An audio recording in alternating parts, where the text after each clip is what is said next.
बिस्मिल्लाहिर्रहमानिर्रहीम। अस्सलाम वालेकुम girls, I hope you all are doing good. आज के लेक्चर में हम बेसिकली बात करने जा रहे हैं करंट के इफ़ेक्ट्स के बारे में। अब तक जो कुछ हम इस चैप्टर में पढ़ चुके हैं वो आपको याद होगा कि हमने ये देखा कि करंट क्या है, करंट किस तरह से फ़्लो करेगा, उसकी डायरेक्शन क्या होगी, और इसके बाद हमने ये देखा कि वो कौन से सोर्सेज हैं जो कि हमें कांस्टेंट पोटेंशियल डिफरेंस प्रोवाइड करेंगे ताकि हमारे पास स्टडी करंट फ़्लो करे। अब जब एक सिस्टम के अंदर करंट फ़्लो करना स्टार्ट हो जाता है तो फिर उस करंट के क्या क्या इफ़ेक्ट्स हो सकते हैं, ये आज हम देखेंगे। और दूसरा ये कि इफ़ेक्ट्स देखना क्यों ज़रूरी है। तो बेसिकली हम करंट की जब बात कर रहे हैं, हम कह रहे हैं कि करंट जो है वो चार्जेस का फ़्लो है। अब चार्जेस को तो हम देख नहीं सकते, लिहाजा हम कैसे कह सकते हैं कि इस कंडक्टर में करंट फ़्लो कर रहा है।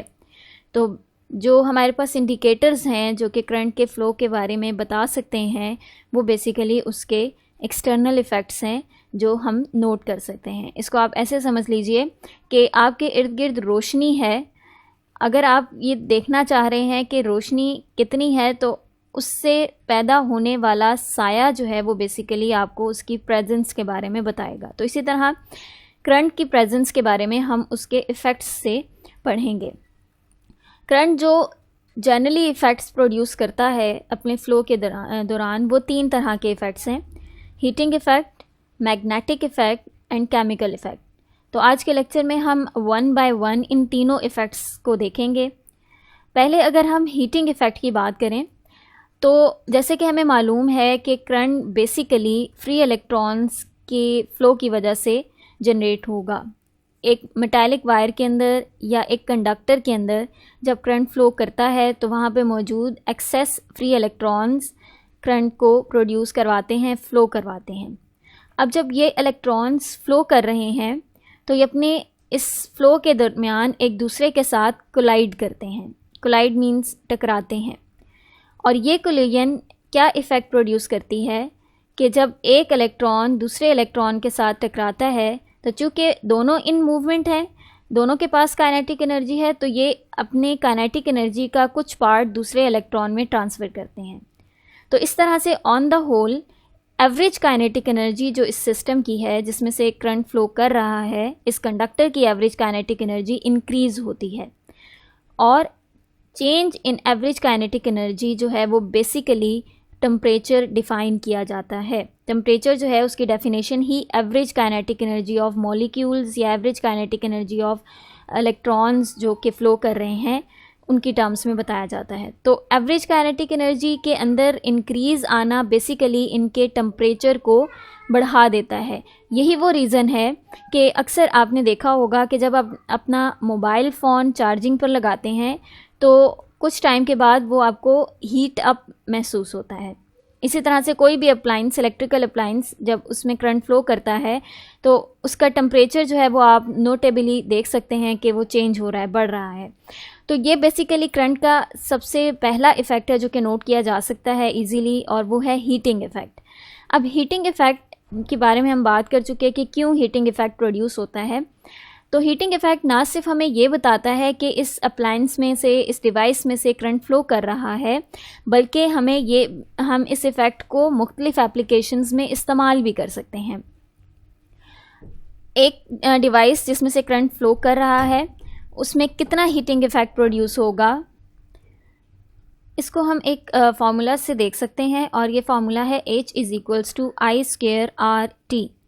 H amount of heat energy है जो कि प्रोड्यूस होगी, I आपको मालूम है कि करंट के लिए लिखा जाता है, R उस मेटालिक कंडक्टर की रेजिस्टेंस है जिसको हम नोट कर रहे हैं, और T जो है वो बेसिकली टाइम है जिस टाइम के अंदर हम इस प्रोसेस को नोट डाउन कर रहे हैं। 5 second, 10 second, 5 minutes, so on, depends on you.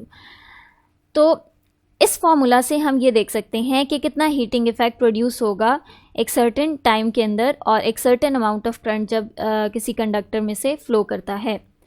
और इसी इफ़ेक्ट को हम मुख्तलिफ एप्लीकेशंस में इस्तेमाल करते हैं और आपको फिगर में 4 एप्लीकेशंस नज़र आ रही हैं। डेली बेसिस पे इस्तेमाल होने वाली ये इलेक्ट्रिक डिवाइसेस हैं, जिसमें electric iron, electric kettle, electric heaters वगैरह जो है वो शामिल हैं। तो हीटिंग इफ़ेक्ट एक इम्पॉर्टेंट इफ़ेक्ट है करंट के फ़्लो का। अब हम मूव करते हैं नेक्स्ट इफ़ेक्ट की तरफ, और नेक्स्ट इफ़ेक्ट है मैग्नेटिक इफ़ेक्ट। हीटिंग इफ़ेक्ट तो इस तरह से था कि आप सब ने उसको ऑब्ज़र्व किया है, तो मे बी मैग्नेटिक इफ़ेक्ट के बारे में आपको अभी मालूम ना हो, तो इसलिए इसको ध्यान से समझिए। तो मैग्नेटिक इफ़ेक्ट बेसिकली क्या है कि जब किसी कंडक्टर में से करंट फ्लो करता है तो उस कंडक्टर के अक्रॉस एक मैग्नेटिक फील्ड जनरेट हो जाता है। अगेन रिपीटिंग कि जब भी किसी वायर, किसी कंडक्टर, किसी मेटल में से करंट फ्लो करेगा तो उस कंडक्टर या मेटल या वायर के अक्रॉस, उसके इर्द गिर्द एक मैग्नेटिक फील्ड जनरेट हो जाएगा।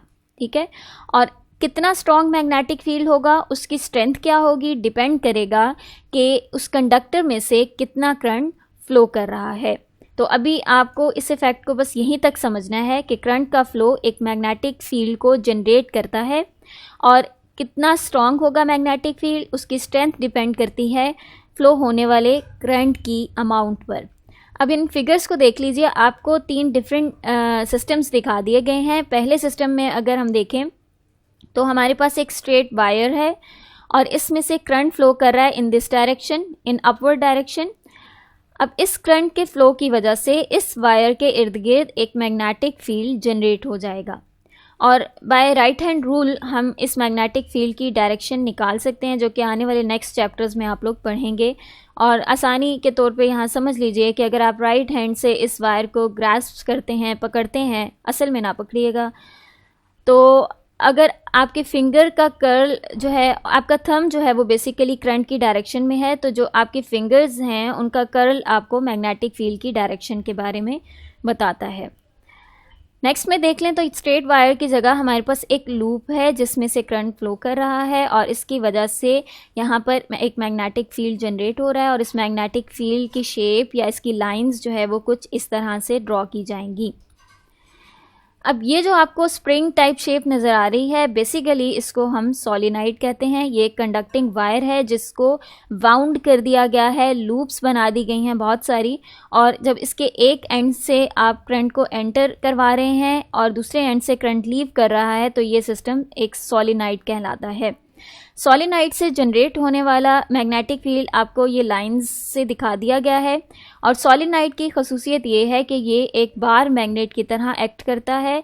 एक बार मैग्नेट की तरह इसके फील्ड की शेप होगी, और उसी तरह से इसके 2 पोल्स होंगे, north and south poles. Magnetic effect के बाद हमारे पास तीसरा इफ़ेक्ट केमिकल इफ़ेक्ट है। अगर आपको याद हो तो जब हम करंट के बारे में पढ़ रहे थे तो हमने वहाँ पे स्पेसिफिकली एक बात डिस्कस की थी कि करंट को चार्ज कैरियर्स जो है वो फ्लो करवा रहे हैं। वो चार्ज कैरियर्स इलेक्ट्रॉन्स भी हो सकते हैं, वो चार्ज कैरियर्स आयंस भी हो सकते हैं, और वहाँ पर एक सेल और बल्ब के अलावा एक और फिगर मैंने इंक्लूड की थी जो कि इलेक्ट्रोलाइट कॉपर सल्फेट की टर्म्स में थी। तो उसी चीज़ को हम यहाँ पे दोबारा डिस्कस करने जा रहे हैं, और ये भी कॉपर सल्फेट सोल्यूशन है बेसिकली, जो हमें केमिकल इफ़ेक्ट के बारे में बताएगा। अगर आप इस सिस्टम को देखिए तो ये सिस्टम वोल्टामीटर कहलाता है। इसमें 2 इलेक्ट्रोड्स हैं, सॉलिड इलेक्ट्रोड्स, और एक लिक्विड इलेक्ट्रोलाइट है। इसके अलावा एक बैटरी है जिससे इलेक्ट्रोड्स को कनेक्ट कर दिया गया है, और जब ये इलेक्ट्रोड्स डिप किए जाएंगे इस लिक्विड इलेक्ट्रोलाइट में, तो इलेक्ट्रोलाइट की खसूसियत ये होती है कि उसमें जो भी सब्सटेंस आप वाटर के अंदर मिक्स कर रहे हैं वो आयनिक फॉर्म में कन्वर्ट हो जाता है। तो यहाँ पर पॉजिटिव और नेगेटिव आयंस, कॉपर के पॉजिटिव आयंस और सल्फेट नेगेटिव आयंस मौजूद होंगे। तो जब आप इन इलेक्ट्रोड्स को यहाँ पर डिप करते हैं तो इलेक्ट्रोड्स जो है वो ऑपोजिट पोलैरिटी रखते हैं। आपके पास positive electrode, positive terminal of battery से कनेक्टेड इलेक्ट्रोड को कहा जाएगा, और इसे बेसिकली एनोड कहते हैं, और नेगेटिव टर्मिनल से जो इलेक्ट्रोड कनेक्टेड होगा उसको कैथोड कहा जाता है।